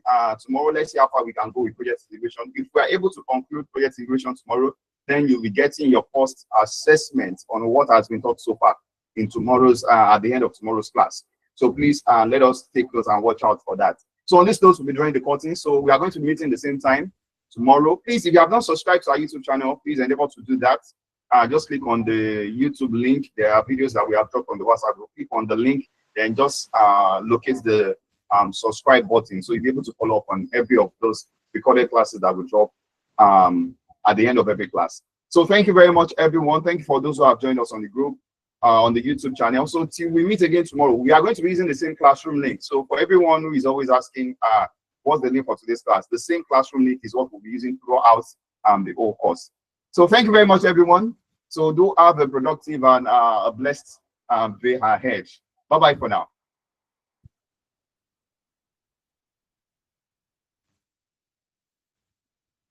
Bye, everyone. Bye.